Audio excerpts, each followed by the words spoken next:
all sorts of places, and every single time I've made the same argument that I've more or less spun past you today, and every single time I've won the case.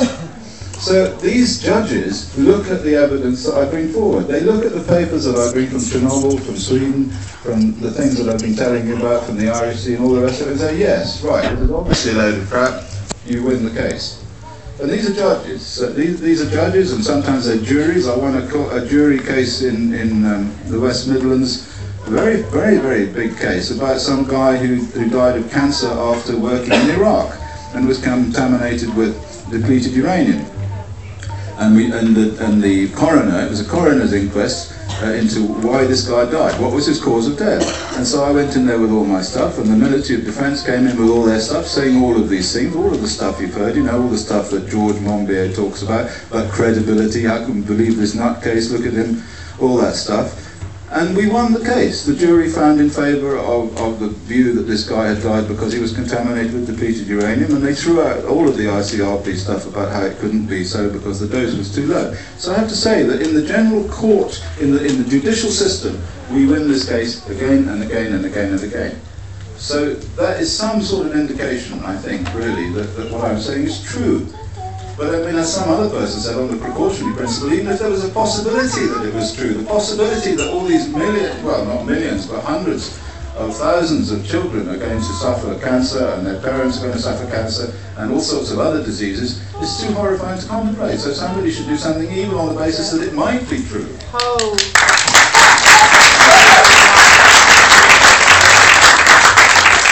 My name is Ditta Rietuma and I'm General Secretary of Baltic Sea Regional Radioactivity Risk, and we've been working together with Chris for a couple of years because in Baltic Sea region they are planning to put these nuclear waste cemeteries. They are saying only for Sweden, only for Finland, but we know that they are sort of planning it international because there are all people from big nuclear industry people coming investigating, and it's on the very shore of Baltic Sea. It's impossible location, it is not rational at all, and it is wrong on all levels, this KBS3 model of nuclear waste cemetery they are building. It doesn't hold on scientifically in all the levels of its method. But the point is that we have to get to the core of economics of this, because when people say, I know that Chris is doing all this research totally for free. He doesn't get money for this. And who else can do research without money? We live in an economical system where we have wage slavery. So if we don't get money, we can't eat. Yeah? So this is an impossible situation that these guys are telling about. Yes, there is not enough research because everybody who does this research has to do it totally for free. And about scaremongering, I will give you real facts. This is not scaremongering. But we have a ghetto in Japan right now, and people don't have money again to move away from there. And we talk one of the richest countries of the world, Japan. So think about all the nuclear waste there is on our Mother Earth, of all these thousands of places, of these pools that Chris described, the pools with nuclear waste, that are dependent on to be cooled. They are dependent on electricity. So imagine, Japan is cooking, or several pools there are cooking. They can't stop it at all. And if we have sort of a solar flare that can bring out all the devices out, and imagine, there can be months until they get it all right, all these nuclear pools will be cooking. And this is not scaremangle, this is just what we have created. And all this nuclear waste, they use only 4% of the radionuclides in the nuclear waste. 96% are still in the waste when they put it into the basin, into the pool. And it all will be cooking as Fukushima is cooking now. If we have some solar flare, you know, this issue of nuclear waste is really primary issue of humanity. And all these atomic energy power stations, they are all the time spitting out this waste. They are producing boom, boom, boom, boom. It's all growing, and there's a wow. And in the end, I just wanted to to give for this man. And all the people who do this research applaud because they do this totally without money. Please give a hand for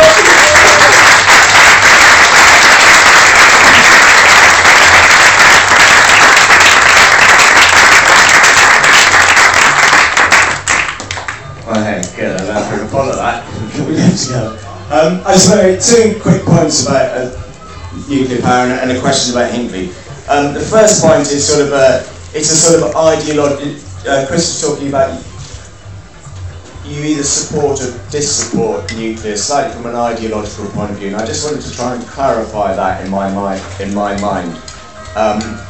If everybody is paying for energy every month, 60, 100 quid energy bills every month, if that all goes to the big 3 or 4 electricity generating companies through nuclear, everybody, that's essentially like a permanent energy tax. Every family in the country, 20 million houses, is going to be paying that every month to a nuclear company. And that seems to be basically the government's plan at the moment. It's a big problem. Spend £8 billion on a few concrete boxes and that should supply electricity for a bit.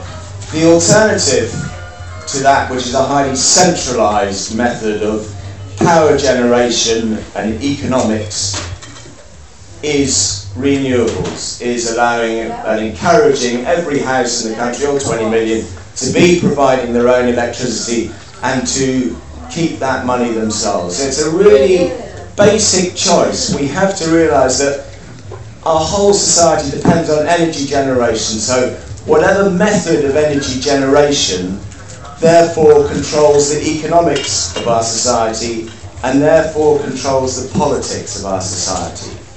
Okay, so if we have centralised energy generation, we're going to have centralised economics and we're going to have centralised politics. If we have the alternative of decentralised power generation, decentralised economics and therefore decentralised politics, and the sort of green future that I think we're all involved with will come along. So I just would like to stress that it really is quite an ideological perspective, and we're at a key time at the moment where we decide which way we go. The second point I want to make is our civilization is a couple of thousand years old. The oldest civilization we know about is about 7,000 or 8,000 years old, the sort of Incas and these people. And we see there are some amazing artifacts left 7,000 or 8,000 years later. Our civilization, 2,000 years Christianity, about 150 years of industrialised civilization. I just want to ask what future civilizations in a few thousand years are going to think of our little 150-year chaos mongering. We're going to be leaving large and growing parts of the planet not really habitable. And a quick question about Hinkley Point. I'm sorry, just a quick question about Hinkley Point. I have lived in Somerset for some time. My mother lives in Somerset for 30 years. She's developed breast cancer, which she's in remission, but it's been a fairly traumatic time for her and the family. Touch wood, she's right. She lives about in near Glastonbury, about 35 miles from Hinkley Point. Is there a connection? You mentioned around Burnham and Sea the cancer rate had gone up. Is there a connection in the broader area in Somerset and the southwest? Well, the answer to that question is that you don't know. That there's a significant fall off in breast cancer with distance in breast cancer mortality, because we're not allowed to see the data for our incidence. This is another shameful situation, that the incidence rates of cancer in small areas are not permitted to be seen by independent researchers. But we can look at mortality. What it shows is that there is a significant fall off at distance. By the time you get to 35 kilometres, I should think that it's fallen off pretty well, Shane. So I think although it's entirely possible, because it's entirely probabilistic, you understand, that it is connected, I think at 35 kilometres probably you could say that the rate of the people living there is roughly the same as the rate in the rest of Somerset. Unless she lives near the river. I mean, because actually this doesn't fall off with distance, it falls off very much in terms of highland and lowland. So if she lives very close to the river, then that would make it more likely that it was Hinkley Point, because we know, having studied it, that people who live near the River Parrett, for example, have much higher levels of cancer than people who live on the highland, in the wards on the highland.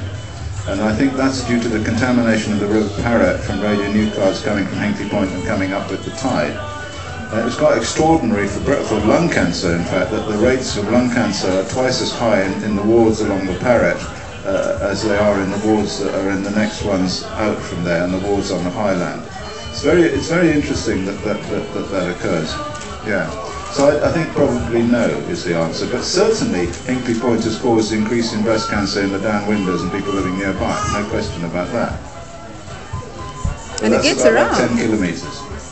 It gets around the whole hemisphere. Well, of course, yeah, it gets around all over the place, you know, but the problem with nuclear is that it's invisible. I go to Fukushima, I walk around, the birds are singing, you know, the grass is growing, everything looks absolutely normal. It looks like it does here. Unless you've got a Geiger counter, or if you were some Martian and had some eyes that could detect gamma radiation, you wouldn't see anything at all. But when you get your Geiger counter out, then it starts to show all sorts of radioactivity, and you put the gamma spectrometer there and you see what the isotopes are, you realise that you're walking through a radioactive environment. And then it's even worse than that, because you get contaminated and then you don't die. It's not like somebody stabs you and you fall over. It's like somebody stabs you and 5 years later you get cancer and die. So it's really quite a difficult thing to deal with. Or any other disease. Causality, yeah, sure. Anyway, I think really we've now come to the end of this. I mean, I've been attributed to sort of wind it all up now. So I think we're... oh yeah, so one more. Can you tell us more about the contamination on the land at Hinkley Point? Contamination of the land at Hinkley Point, yeah. The global council have just given their head report. Yeah, they have, yes. Well, we've accepted that. One more. Can I say something about the psychology of There are two more there. He's the boss, you know. It's a short one. It's a question rather than I've got something about Japan. I just what you said that the prediction of cancers around Fukushima in the next few years will be 400,000. What would the normal expectation be if Fukushima had happened? Oh no, the normal expectation is 462,000. And so your prediction that there will be more? Double. Double, so 800,000. Yeah, about that, yeah, sure, that's right. I mean, that's how you do it. It's very simple. If you take the Tondel approach, you say that it's 11% increase in cancer in northern Sweden for every 100 kilobecquerels of cesium on the ground. So then you just work out the number of kilobecquerels on the ground in the Fukushima area, work out the population, you multiply that by 11%, and you get 66%, and then you multiply that by the expected cancer rate, and that gives you the prediction. You follow that? Yeah. Thank you. Yeah, I have a Japanese son. He's just returned from Japan, so he's been living in Tokyo while all this has been happening. It's been very, very difficult to convince him because he's so Japanese. And the Japanese culture doesn't allow dissension in the way that we do. I realise how very difficult it is for many people to actually take on board what's going on and to investigate this.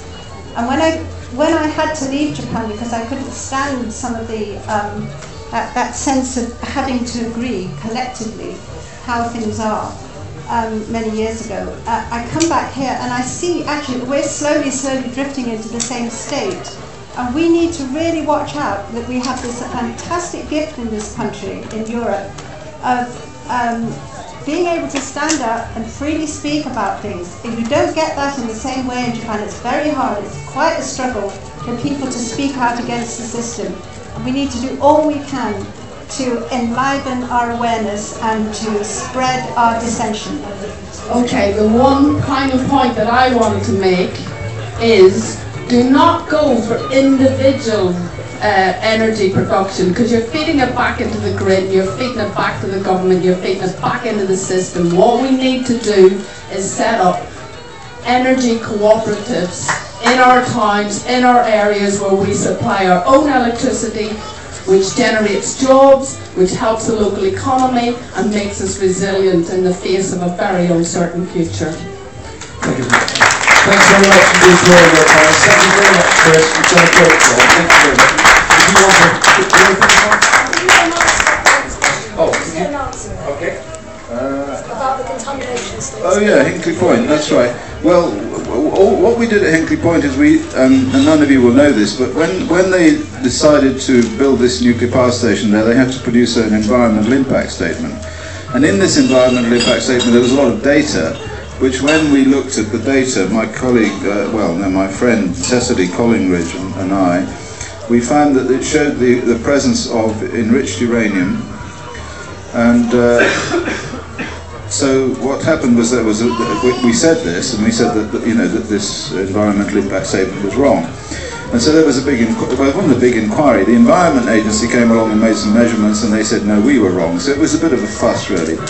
And at the moment it does seem as if the Council has now given a go-ahead for the building of this nuclear power station, whether there's enriched uranium or depleted uranium there or whatever. It's almost certain that the site is contaminated. The level of contamination is not very high, so I don't think you have to worry about it from the point of view of contamination. The point was to argue that their environmental impact statement showed that this nuclear power station had been contaminating the local area, which is absolutely silly, because obviously we know that it is. We've got data from the United Nations that show that they produce all sorts of radionuclides, and they've got to go somewhere, and they're most likely to be there in the local environment, and when you look there they are. So it was just mainly a way of trying to stop them from developing than to say that it was like a huge problem for people who lived in that area, because it's very close to the nuclear power station where we were looking.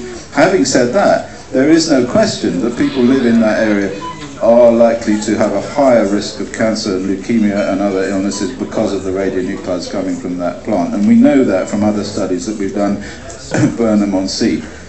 But Burnham-on-Sea is a little town just downwind of Hinkley Point, about 10 kilometres, and there's a higher than normal level, a significantly higher than normal level of breast cancer there, also leukemia and also infant mortality. So the stuff coming out of this nuclear site is killing people that live downwind of it, and we shouldn't be surprised about that, because many studies have been done near nuclear sites which show the same thing in the United States and in Europe.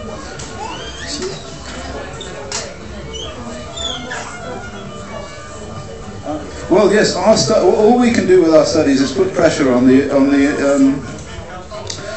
authorities, and that's what we do. The problem is with all of us greenies, really, and has always been the case, is that we know all of these things and we say all of these things, and they just ignore us. So the question is then, what do you do? It's very depressing, really.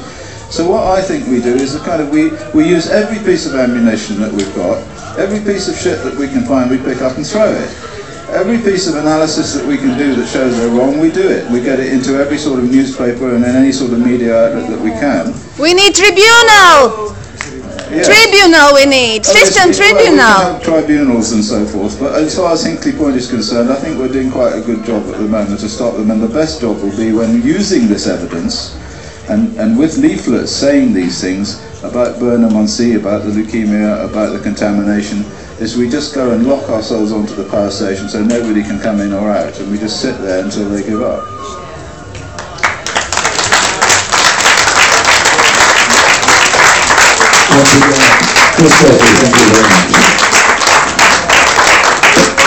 Thank you very much. This person